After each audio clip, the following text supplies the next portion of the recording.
मला डायबिटीस आहे आणि मी गव्हाची पोळी खाऊ का?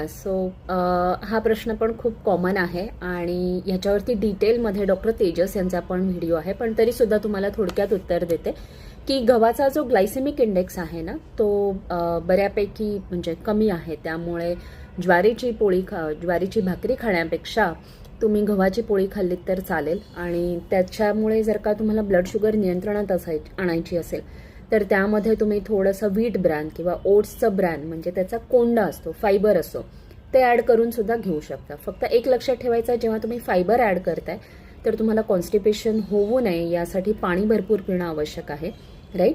आणि फक्त पोळीवरती फोकस न करता बाकीच्या पण सगळ्या गोष्टी तुम्ही फॉलो करताय ना, नियमित व्यायाम करताय ना, ह्याकडे सुद्धा लक्ष द्या.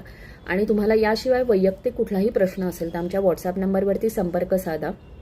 आणि आपला जो 1 वर्षाचा डायबिटीस मॅनेजमेंटचा जो प्लॅन आहे त्याच्यामध्ये तुम्हाला जस्ट फॉर हार्टच्या डायटिशियन बरोबर किंवा माझ्याबरोबर दर महिन्यातनं एकदा डाएटबद्दल डिस्कस करायला मिळेल की तुम्ही तुमच्या आहारामध्ये काय बदल केले पाहिजेत आणि रोजच्या रोज तुम्हाला याच्यासाठी टिप्स मिळत जातील, राईट. सो त्या प्रोग्राममध्ये सुद्धा तुम्ही नक्की एनरोल होऊ शकता, जेणेकरून हे जे लाईफस्टाईल मॉडिफिकेशनचं जे काम आहे ते तुमच्यासाठी सोपं होऊन जाईल.